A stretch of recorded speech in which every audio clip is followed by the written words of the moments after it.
जय जगन्नाथ सांग मैंने मोर आउ गोटे ब्लॉग को आपण मानक स्वागत। मु आज बाहरी भुवनेश्वर श्रीरामनगर लेन बाबा सूक्ष्मेश्वर मंदिर दर्शन करने को। जदि आपण माने सूक्ष्मेश्वर बाबा को दर्शन करने को चाहूँगी ताहले आपण माने आराम से आसी बाबा को दर्शन करें। यही मंदिर भुवनेश्वर मास्टर कैंटीन ठारू 5 किलोमीटर दूर रे आउ कल्पना छक ठारू मात्र 4 किलोमीटर दूर रे अवस्थित। आज आम ये भिडियो देखा पाइबा भुवनेश्वर सर्वपुरातन प्रसिद्ध मंदिर बाबा सूक्ष्मेश्वर मंदिर।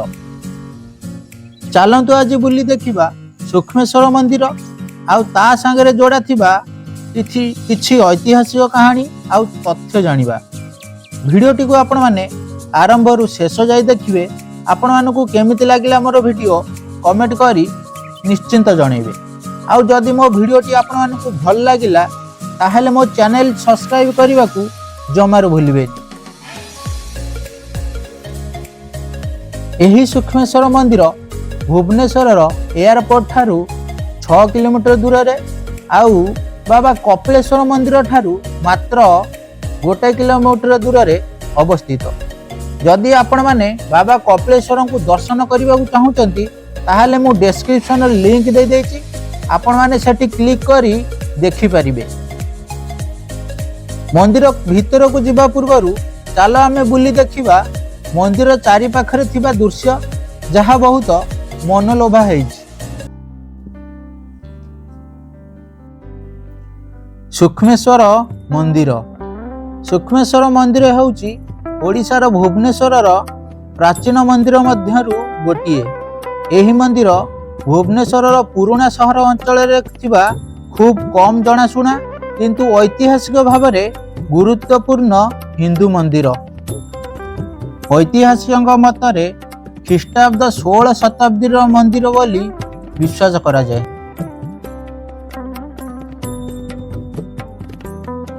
आपण माने जो देखि पारथि एई पुष्करिणी एई पुष्करिणी नाम हेउची सूक्ष्मेश्वर पुष्करिणी। बाबा सूक्ष्मेश्वर नाम रे एही पुष्करिणी नाम सूक्ष्मेश्वर।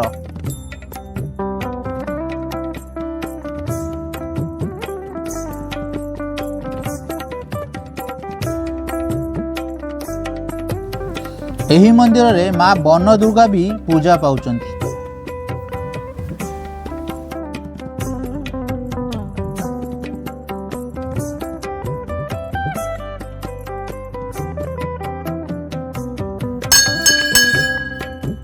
मालो घंटो गोड़ी थालो नंदी बाबा।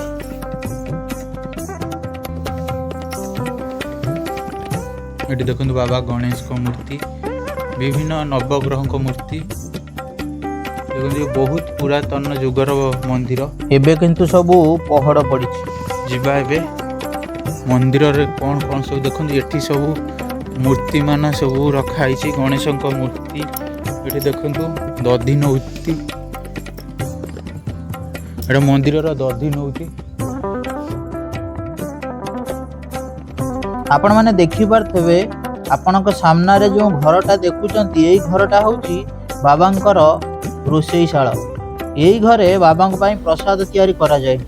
आउ एपट साइड रे आपण माने देखि पारथबे केते बड़ गोटे पुष्करिणी भलिया हेची। एई जगह रे ही पिंडदान आउ अस्थि विसर्जन करा हुए। ये जो पुष्करिणीटा हेची आरि देहरे अस्थि विसर्जन आउ पिंडदान करा हुए। सूक्ष्मेश्वर बाबा को मंदिर रे मध्य पिंडदान एवं अस्थि विसर्जन करा हुए। ये होची मंदिर चतुर्पार्श्वर दृश्य। आपण माने देखि पारथबे एठी किछि मंदिरर भग्नाशेष सब खंड विखंडित हेई पड़िछि। बहु पुरातन जुगर मंदिर ये सूक्ष्मेश्वर मंदिर। देखंतु एही मंदिरर किछि कारुकार्य सेमिति देखिबाकू मिले नाही। एही मंदिरर विमान भी नाही। सबु मंदिर ठारू ए मंदिर होउछि अलगा। सबु मंदिरर विमान अछि, नाट्यशाला अछि, विभिन्न प्रकार कारुकार्य हेछि କିନ୍ତୁ ଏହି ମନ୍ଦିର ସେମିତି କିଛି କାରୁକାର୍ଯ୍ୟ ଦେଖିବାକୁ ମିଳେ ନାହିଁ। ଏଇଟା ଦେଖିପାରୁଥିବେ ବାବାଙ୍କର ପାଦୁକ କୁଣ୍ଡ।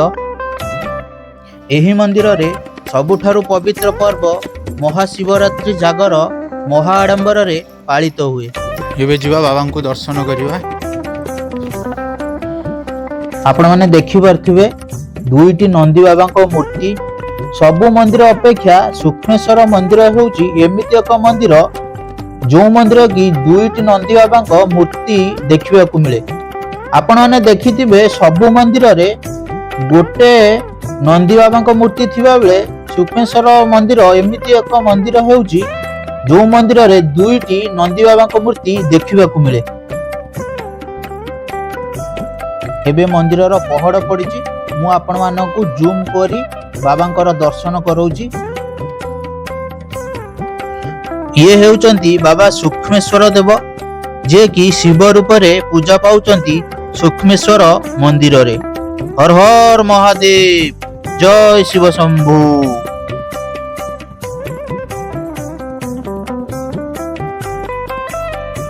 ଏହି ମନ୍ଦିରଟି ବୁଲି ଆପଣମାନଙ୍କୁ କିପରି ଲାଗିଲା କମେଣ୍ଟ କରି ନିଶ୍ଚିନ୍ତ ଜଣେଇବେ। ଆଉ ଯଦି ମୋ ଚ୍ୟାନେଲରେ ନୂଆ ଅଛନ୍ତି ଆଉ ଏହିଭଳି ପୁରାତନ ଐତିହାସିକ ପ୍ରସିଦ୍ଧ ମନ୍ଦିରମାନ ଦେଖିବାକୁ ଚାହୁଁଛନ୍ତି ତାହେଲେ ମୋ ଚ୍ୟାନେଲକୁ ସବସ୍କ୍ରାଇବ୍ କରିବାକୁ ଜମାରୁ ଭୁଲନ୍ତୁନି। ଆମେ ପୁଣି ଦେଖା ହେବା ଆଉ ଗୋଟେ ଭିଡ଼ିଓରେ। ସେତେବେଳେ ଯାଏ ସମସ୍ତେ ଭଲରେ ଥାଆନ୍ତୁ। ଜଗତର ମଙ୍ଗଳ କାମନା ହେଉ। ଜୟ ଜଗନ୍ନାଥ।